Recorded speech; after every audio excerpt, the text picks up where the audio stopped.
Et comme tous les jeudis, on parle des mobilités sur Sud Radio dans les vraies voies qui font rouler la France avec Cécile de Minibus. Pardon. Par ma langue à fourcher. Oui, Philippe David. Le diagnostic auto do it yourself. En bon français, c'est désormais possible. Icarsoft commercialise des boîtiers de diagnostic accessibles tant aux professionnels qu'aux particuliers. Nous sommes en compagnie de Pierre Berton, président de ALP et Distribution et Icarsoft. Bonsoir. Bonsoir à vous. Bienvenue sur Sud Radio. On a compris que vous étiez à la base un féru de e-commerce et c'est comme ça que ça commence finalement. Oui, tout à fait. Ouais. C'est effectivement de trouver un marché où on a un triptyque entre une vraie demande, des marges réalisables et puis une concurrence qui soit pas non plus forcément très féroce. Mais vous vouliez que ce soit dans l'automobile? Tout à fait, oui. Parce que j'ai une vraie affinité avec l'automobile. Et puis après, là, on est en 2012-2013. Effectivement, je m'oriente tout de suite très rapidement sur ces outils de diagnostic automobile. Au départ, avec le pari finalement de pouvoir donner la possibilité à tout le monde d'utiliser cette prise OBD qu'on a sur sa voiture. C'est la prise OBD, c'est la prise le port de diagnostic. Tout à fait, c'est l'équivalent du port USB, mais sur un véhicule. Donc l'idée, c'est de pouvoir se connecter, de lire les éventuels codes défauts qu'il y a dessus. Et puis petit à petit, en fait, le succès de la marque a fait que on est passé d'une clientèle de particuliers et on est capable aujourd'hui maintenant d'équiper même des professionnels, des carrossiers. On en a parlé juste avant sur la thématique juste avant. Donc on a une gamme qui est très complète qui permet aux bricoleurs, aux professionnels de pouvoir réaliser du diagnostic à tous les niveaux. Vous avez démocratisé, vous pouvez le montrer puisqu'on est filmé, même si tout le monde ne nous écoute pas. Vous avez 4 modèles. On dirait une console de jeu. C'est ça, on dirait un peu une console de jeu. Vous avez 4 modèles de valises. On va appeler ça valise ou boîtier, comment vous appelez ça? En fait, alors, je ne sais pas qui est exactement appelé ça valise, parce que c'est plus un outil, une tablette de diagnostic, qui d'ailleurs fonctionne sur Android, un petit peu comme on peut avoir la tablette chez soi à domicile. Et effectivement, là on est sur un modèle semi-professionnel la principale cible de ce produit, c'est des gens qui sont bricoleurs plus, qui sont justement dans cette tendance du do-it-yourself et qui faisaient leurs entretiens eux-mêmes, par exemple, sur leur véhicule, mais très rapidement se sont retrouvés bloqués avec l'électronique du véhicule. Donc l'intérêt justement de ce type de matériel, ça va être de pouvoir, par exemple, sur une vidange, supprimer le voyant après avoir effectué soi-même l'opération. Pour pas qu'on voit à chaque fois qu'on démarre, entretien dépassé depuis 3000 km. Tout à fait, tout à fait. Et puis après, il y a d'autres personnes qui sont, par exemple, qui achètent beaucoup de véhicules d'occasion. C'est un produit qui va permettre de certifier le kilométrage au niveau du calculateur. Donc il y a ce qu'on voit au niveau du compteur. Mais il y a aussi des informations qui sont stockées dans le calculateur moteur. On va pouvoir l'interroger. Et des fois, des gens qui pensaient faire une bonne affaire en Allemagne en achetant une Porsche ou un véhicule allemand, ils peuvent se rendre compte avec ce type d'outil que ce qui est affiché au compteur ne correspond pas à ce qui est dans le calculateur dans le véhicule. Donc ça veut dire que vous êtes en train de dire, pour tous ceux qui achètent des voitures d'occasion, par exemple de la main à la main ou sur le bon coin, on peut diagnostiquer, c'est pas facile à dire, on va changer de mot, la voiture qu'on souhaite acheter. Ça va vous donner, il y a des fonctions qui sont avancées qui nécessitent d'être formées, mais de base, ça va vous permettre de faire un diagnostic comme le ferait un médecin sur un patient et de savoir, à cet instant T, quel est l'état de santé du véhicule au niveau de l'airbag, au niveau du moteur, au niveau de la transmission, et puis de vous ressortir les éventuels codes défauts. Il y a 4 valises, on va appeler ça comme ça, la EU Pro, la CR Pro, la CR Plus et la CR Elite. Il y a du particulier, du professionnel. Est-ce qu'elle marche pour absolument toutes les marques? Ça fonctionne, alors globalement c'est multimarque, ça fonctionne sur toutes les marques de véhicules, les véhicules français, les véhicules allemands, Skoda, en l'occurrence les véhicules américains, ça fait très plaisir à quand vous pouvez. Mais d'ailleurs les véhicules du groupe VAG sont très présents en France, donc oui, ça fonctionne en multimarque. Après, en fonction des modèles que vous avez cités, plus on monte en tarif, plus on a de possibilités en termes de diagnostic. Après, sur nos modèles haut de gamme, c'est quand même, on est sur une cible de, par exemple, des garagistes multimarques qui n'ont pas forcément les moyens de s'équiper avec des gros outils Bosch, qui ont des tarifications assez élevées, Delphi, tout à fait. Donc, on a des alternatives à leur proposer, que ça soit au niveau du matériel en lui-même à l'acquisition et après au niveau des mises à jour aussi des produits. On est assez agressif en termes de politique de prix, ce qui fait que c'est intéressant pour les particuliers. Est-ce que c'est quelque part une assurance de pas avoir envie de se faire voler entre guillemets aussi en disant bah là vous me changez un truc alors que moi mon diagnostic me dit que non. Est-ce que c'est aussi une façon d'aider les garagistes en disant bah nous moi j'ai fait un premier diagnostic, voilà ce que dit la voiture et on gagne du temps. C'est quoi la démarche en fait? Alors les garagistes n'aiment pas trop ça en général, mais après ça peut effectivement permettre si vous avez des injecteurs à remplacer, est-ce qu'en réalité il y en a plutôt un, est-ce qu'il y en a plutôt 4, et effectivement de vérifier ce que peut annoncer un professionnel, de savoir ok voilà ça correspond à ce qu'il m'a annoncé, parce que réellement il y a 2 injecteurs, 3 injecteurs qui présentent un défaut. Ou de réparer soi-même. Ou de réparer soi-même, tout à fait. Ouais, tout à fait. Mais un produit comme ça, c'est bourré d'électronique. Comment ça se passe pour les mises à jour? C'est payant? À quel prix? Expliquez-nous. Alors justement, c'est un gros avantage de la marque sur les produits pour les particuliers. Vous avez des valises monomarques et multimarques, c'est ça? Oui, tout à fait. Historiquement, les produits avec Airsoft, quand on les a lancés, c'était vraiment des monomarques. C'était MB pour la personne qui a une Mercedes-Benz, c'était VAWS pour quelqu'un qui a un véhicule du groupe justement VAG, etc. Et puis petit à petit, les gens ont commencé à nous dire c'est bien ces produits monomarques, mais ma femme a un véhicule allemand, moi j'ai un véhicule français, j'aimerais bien avoir des solutions multimarques pour pouvoir. Donc après, voilà, on a des boîtiers qui sont très pointus pour, par exemple, celui qui a toujours eu une BMW dans les 10 dernières années, qui sait pertinemment que dans les 10 prochaines années, il aura toujours ça. Donc on a des modèles bien spécifiques. Et après, nos best-sellers, ça reste quand même des multimarques, parce que les gens, des fois, même s'ils sont très attachés à une marque, ils vont avoir la volonté de vouloir dépanner leurs voisins. La voiture d'occasion de la fille ou du fils. Tout à fait. Allez-y, Quentin. C'est un système de licence en fait par constructeur, ou c'est une licence générale, et après il y a vraiment c'est une tablette spécifique pour ceux qui voudraient un produit monomarque ou. Il y a des produits monomarques qui sont vraiment des boîtiers dédiés à des groupes. Et après, ce produit-là, par exemple, c'est un multimarque qui va intégrer les véhicules allemands, français, japonais, asiatiques, américains, etc. Italiens, sur les motorisations, parce que ça c'est important, on a l'électrification qui arrive, est-ce que ça fonctionne dessus? Sur les véhicules, oui, tout à fait. Ouais. Voilà. Ce qui est intéressant, c'est que c'est un produit qui est évolutif avec des systèmes de mise à jour. C'est comme votre tablette que vous avez éventuellement dans votre salon, qui se connecte à sa box en Wi-Fi et qui va aller chercher des mises à jour directement. Donc effectivement, sur les véhicules hybrides, sur les véhicules électriques, plus. Et sur les boîtiers bioéthanol, par exemple, qui sont plugués après, c'est-à-dire que pas les voitures qui sont serrées en flex-fuel, mais les boîtiers bioéthanol, c'est rajouté dessus aussi? Alors ça, c'est vraiment on est sur du diagnostic, on n'est pas sur de la reprogrammation ou de l'ajout de fonctions comme une conversion bioéthanol ou un ajout de boîtier. Là, on est vraiment sur quel est l'état de santé du véhicule. Donc tout ce qui peut avoir été reprogrammé au niveau de la cartographie, si on a voulu booster la voiture, la convertir au bioéthanol, ça c'est totalement indépendant. Et c'est vrai que nous on est sur matériel qui permet uniquement du diagnostic. On peut faire on peut faire par exemple de la régénération de filtres à particules, etc. Tout à fait, ouais. Sur des modèles de niveau semi-professionnel qui sont quand même très accessibles pour même des bricoleurs. C'est quel prix à peu près? Donnez-nous les échelles de prix de vos boîtiers. Pour un produit par exemple qui va faire effectivement du diagnostic plus de la régénération de filtres à particules, du codage injecteur, des choses comme ça, il faudra compter 250 € sur un modèle qui ne sera pas tactile. Donc après, il suffit par exemple quand une ou deux vidanges par rapport à un prix en concession, c'est quand même assez rapidement amorti l'outil. Vous faites 2 vidanges, vous y retrouvez assez rapidement.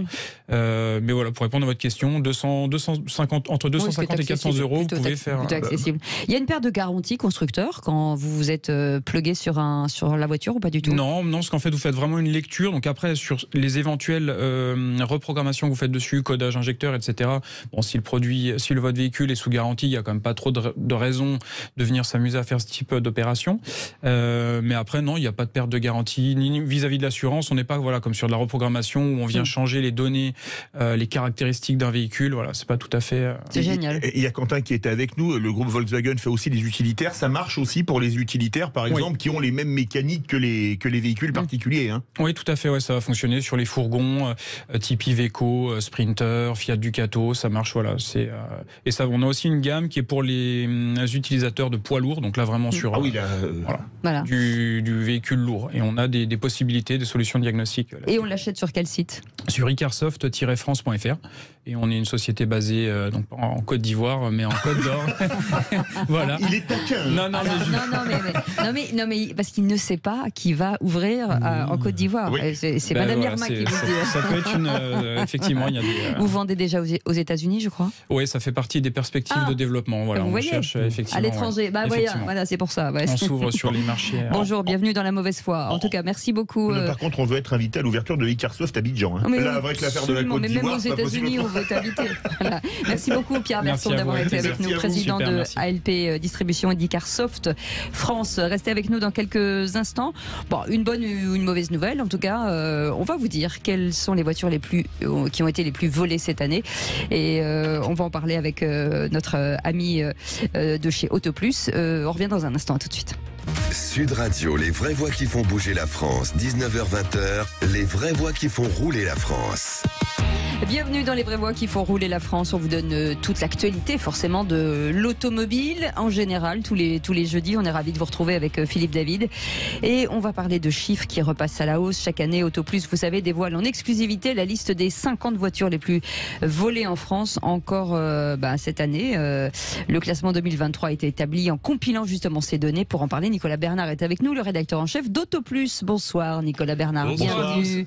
Et vous arrivez sans doute avec de bonnes nouvelles pour certains et de mauvaises pour d'autres. Alors globalement, plutôt un nuage noir là, parce que ça fait depuis 2016 que les vols de voitures baissaient chaque année en France. Et cette année, ça repart à la hausse. 9% à la hausse tout de même. On est à 134 000 vols. Pour vous donner un peu une idée, 134 000 vols, ça représente quasiment 15 voitures par heure. Qui sont toutes les 4 minutes alors. Ouais, c'est complètement fou. C'est énorme. Ouais, vraiment. Et quel type alors forcément, on a envie d'entendre quel type de voiture et surtout quelle marque. Alors. Ce qui se passe de plus en plus, c'est que les voleurs à l'ancienne, qui étaient quasiment des serruriers, qui avaient des doigts de fée pour dérober les voitures, ça est en voie de disparition. Là, à l'heure actuelle, c'est vraiment le piratage électronique. Le cintre, c'est fini. C'est fini tout ça. Là, on est cassé le Neyman, ça marche plus avec le fil rouge, le fil jaune et le fil noir. Non, maintenant, il faut mieux être un hacker. Et encore, je dis ça, il faut être un informaticien, même pas, parce qu'il y a des systèmes qui sont tellement simples que c'est à la portée de n'importe quel nigo d'aller maintenant dérober une voiture. On peut le faire sur certains modèles en 3 minutes. On a vu le record pour dérober une voiture, c'est pour pas la citer, une DS7 Crossback, la voiture du président. En 40 secondes, avec les bons outils, on peut l'avoir. Donc maintenant, ce qui va faire vraiment la différence entre une voiture et une autre, c'est finalement presque ce qu'on appelle contrairement avant, c'était du hardware, c'est-à-dire que vraiment on était sur les serrures, sur la résistance des portières, etc. Là, on est vraiment sur tout ce qui est logiciel, tout ce qui est informatique dans la voiture. Et il y a certaines marques qui ont des faiblesses. On sait notamment côté français que PSA, qui a été remis à jour, heureusement, mais les PSA qui ont un peu plus de 2 ou 3 ans, Peugeot Citroën, et DS, tous ces modèles-là qui ont un peu plus de 2 ou 3 ans sont très très simples à voler parce que pas assez protégés d'un point de vue informatique. Est-ce qu'on peut aller vérifier si la voiture de Philippe David est toujours dans le parking? Ça m'inquiète. Mais cette année, ce ne sont pas les Françaises qui ont été les plus volées. Alors c'est qui ? Alors, c'est très marrant, ça a presque commencé comme une blague. Nous, on croyait au début, quand on a vu l'affaire passer, on croyait presque que c'était une légende urbaine. On entendait de ci, de là, qu'une enceinte portable, vous savez, les petites enceintes avec lesquelles on voit les jeunes, ils écoutent leur musique, les petites enceintes JBL, puisque c'était de marque JBL, c'est pour ça que je la cite, avait un mode pour ouvrir les Toyota. Mais non. Ah oui. Alors, nous, on s'est plutôt marré, on a cru que c'était une ânerie. Au final, il se trouve que des vrais pirates informatiques avaient développé une mallette, une espèce de kit, si vous voulez, de vol, pour tout ce qui était de marque Toyota et Lexus, certains modèles toutefois de la gamme, et dissimuler l'ensemble dans une enceinte portable. C'est pas l'enceinte qui ouvrait bien sûr la voiture. C'était le système. Il devait être content, JBL. C'était assez facile à trouver, un peu cher, mais ça valait à peu près 5 000 €. Mais il n'y avait pas besoin d'aller sur le dark web ou des choses comme ça. Il suffisait d'aller sur Internet. On achetait ce système à 5 000 € et on pouvait voler un certain nombre de Toyota. C'est-à-dire, comment ça se passe en passant à côté, en fait? Non, même pas. Là, il n'y a même plus besoin des fins de bloquer votre système de clé. Non, c'est juste vous avez la mallette, elle ouvre la voiture, elle se branche à la voiture, vous la démarrez. C'est comme si vous aviez les clés. Là, c'est pas plus compliqué que ça. Résultat pratique, cette petite chose qui commençait comme une légende urbaine, comme une blague ou un fait divers, tout du moins, fait que cette année, la voiture la plus volée et de très loin est le Toyota RAV4. Ah oui. Nous, ça fait 20 ans qu'on fait cette étude. C'est le deuxième meilleur score pour une voiture. Alors, quand je dis meilleur score, c'est plus mauvais score en fait. Oui. Plus mauvais score. Meilleur, pire mauvais score. Globalement, le pire off. Voilà, sur 100 Toyota RAV4 en France, il y en a 2,5 qui ont été volés cette année. C'est énormissime. Il y a eu une fois, il y a 15 ans, on avait vu le X6, le BMW X6, oui. quand il venait de sortir, qui était catastrophique. Là, le RAV4, mais c'est du vol d'opportunisme, d'opportunité. C'est-à-dire que cette mallette permettait d'ouvrir la voiture, et certains qui n'étaient pas spécialement des malfrats spécialisés dans le vol de voiture se sont dit, mais c'est tellement simple. On va y aller. On a même vu d'autres réseaux, plutôt des réseaux qui étaient sur la drogue, etc., qui se sont dit, tiens, on va investir un peu nos bénéfices, on va se diversifier, parce que c'était vraiment à la portée du premier venu. Du cash game, quoi. Du cash game, et c'est même tellement surprenant. Encore, le RAV4 est une voiture qui se vend beaucoup. Il y a une autre marque un peu plus confidentielle qui appartient à Toyota, qui s'appelle Lexus. Oui. C'est un peu le Mercedes de Toyota. Et on a 2 Lexus dans le top 5. Ouf. Alors que ce sont pas les voitures les plus vendues en France. Exactement. Elles sont rares. C'est-à-dire que vraiment, les voleurs se sont acharnés dessus parce qu'ils savaient qu'ils avaient un système qui était simple comme bonjour. Mais ça veut dire que quoi? Ça veut dire qu'ils testent toutes les voitures au fur et à mesure et qu'ensuite ils se passent le mot. C'est vraiment une filière en fait. Alors ça a été une filière, pas vraiment, ça a été vraiment. Ils venaient d'Europe de l'Est, je crois, ces pirates informatiques qui ont développé ce système. Ils avaient vu une faille sur ces modèles de Toyota. C'était pas toutes les Toyota d'ailleurs. Oui. Ils ont vu une faille, ils ont créé ce système, et après tout le monde s'est dit, mais c'est aussi simple que de ramasser un billet par terre, quoi. Oui. Et c'est pour ça que tout le monde s'est acharné à aller chercher des Lexus. Faut les trouver, je vous assure. Oui. Aller les chercher pour les voler en se disant c'est tellement simple, je vais en faire quelque chose. Mais vous avez enquêté justement. Aujourd'hui, le profil des voleurs, c'est des mafias. Et est-ce qu'on retrouve régulièrement les véhicules qui sont volés? On a fait un petit sondage en préparant l'émission et aucun de nous n'avait eu de voiture volée. En tout cas, pas pour l'instant. Pas pour l'instant. On touche du bois. Merci Nicolas. Nous, on a eu nos chiffres notamment grâce à un organisme qui s'appelle l'Argos. L'Argos, c'est l'organisme qui est en charge de retrouver les voitures volées. C'est financé par l'ensemble des assurances françaises.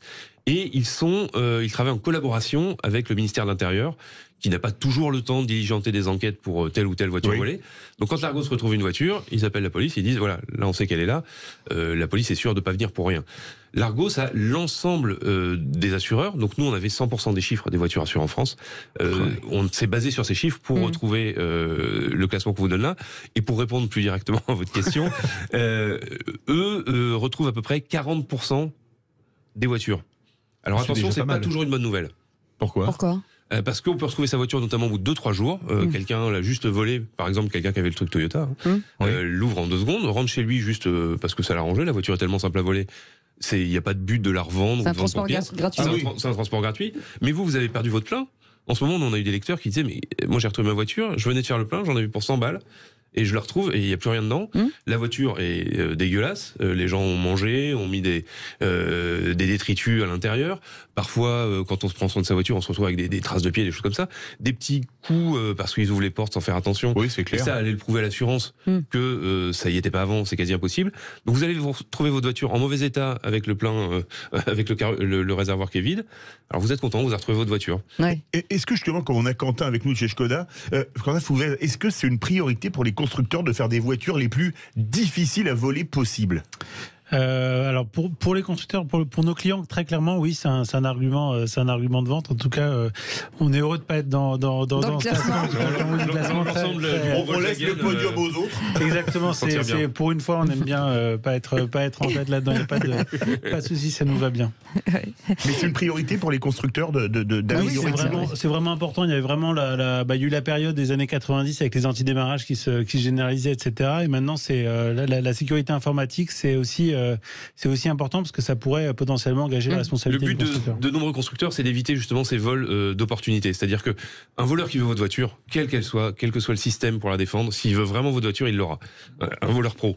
Ce qu'on veut éviter, c'est justement les petits larcins, des gens qui sont pas spécialisés dans le vol de voiture et qui se disent mais c'est tellement facile que je vais la prendre. Du moment où la voiture résiste un peu, ils n'iront pas vers ces voitures-là. Est-ce que ça change quelque chose chez les constructeurs? C'est-à-dire que quand une année sur l'autre, on est en haut du classement sur un modèle qui est le nôtre, est-ce que derrière, le constructeur fait quelque chose ou ça change quelque chose? Oui, on vient de le voir notamment avec les marques Citroën, Peugeot. Alors, c'est très bizarre. Les forces de l'ordre leur demandent de pas communiquer dessus. C'est très frustrant pour les constructeurs qui ont envie de dire mais attendez, on a amélioré notre système. Ils veulent justement pas donner d'indices aux voleurs. Donc les constructeurs ont pas trop le droit de communiquer là-dessus. Mais nous, on a vu notamment, et ça s'est retrouvé dans les chiffres de vol, pour tous les modèles Peugeot et DS. C'était notamment le DS7 et le Peugeot 3008 qui étaient extrêmement volés. Ils ont vraiment renforcé la sécurité et ça a permis de directement... tomber dans le classement. On a pu reparamétrer les modèles déjà vendus quand ils vont au garage pour que ce soit moins facile à voler. Alors, comme c'est de l'électronique, comme avec Pierre. Là, c'était pas au garage, c'était à l'occasion de restylage. Le 3008 et le DS7 ont été restylés l'an dernier. Oui. Et à l'occasion du restylage, ils remettent à jour le firmware, enfin le logiciel. Mais est-ce qu'on peut remettre à jour le firmware des anciens modèles? Théoriquement, on pourrait, ça dépend des gammes. En fait, c'est pour ça que je me permets de répondre dessus. Dans les produits qu'on propose, on a quelque chose qui n'est pas du diagnostic automobile. Effectivement, vous l'avez dit, la prise de diagnostic, c'est ce qui rend aujourd'hui un vrai talon d'Achille au véhicule, où on arrache la boîte à gants et on fait les fils. Ça, c'est d'une autre époque. Et la prise de diagnostic fait justement cette tendance avant, il y avait le carjacking où on vous sort de la voiture, et maintenant c'est du mouse jacking, où avec mouse pour la souris, et on vient effectivement très 70% rapidement. des vols. C'est ça, ouais. Le mouse jacking, c'est 70% des vols. C'est-à-dire que c'est quoi? On se met à côté de la voiture et on trouve un système pour entrer dans la voiture. Normalement, on force plus. On trouve un système pour brouiller les ondes de la carte libre, la carte main libre. Et on reprogramme une clé. Une clé. Il a une clé de votre véhicule très rapidement. Et on branche sur la prise diagnostic une mallette et on a accès aux entrailles, au cœur électronique de la voiture. Je vais m'acheter un vélo, moi. Quelque part, votre étude, c'est pas un peu le Euro NCAP du vol? Ah mais si, vous avez tout à fait raison. Alors juste une chose, on parle beaucoup d'électronique et on parle de toutes ces défaillances. Et finalement, il y a un système qui est très simple, outre bien entendu de garer la voiture au garage, c'est quand on peut. Bon voilà, c'est les bons vieux systèmes de la canne ou du bloc volant. Ah oui. Alors. Tout simplement, ils sont pas infaillibles non plus, mais un bon bloc volant, la plupart de ces voleurs maintenant, ils vont arriver devant votre voiture avec un ordinateur et avec une mallette diagnostique. S'il y a un bloc volant qu'il va falloir détruire avec des outils, ils n'ont pas les outils. C'est ça. Et ça reste Et puis j'imagine que le temps est important, c'est-à-dire que le temps que la personne revienne, il faut que ce soit extrêmement rapide. Chez tous les voleurs qui ont pu interroger les forces de l'ordre, c'est que la règle d'or, c'est 3 minutes maxi pour voler une voiture. C'est rapide. Plus de 3 minutes. Douche comprise. À moins que ce ne soit une commande.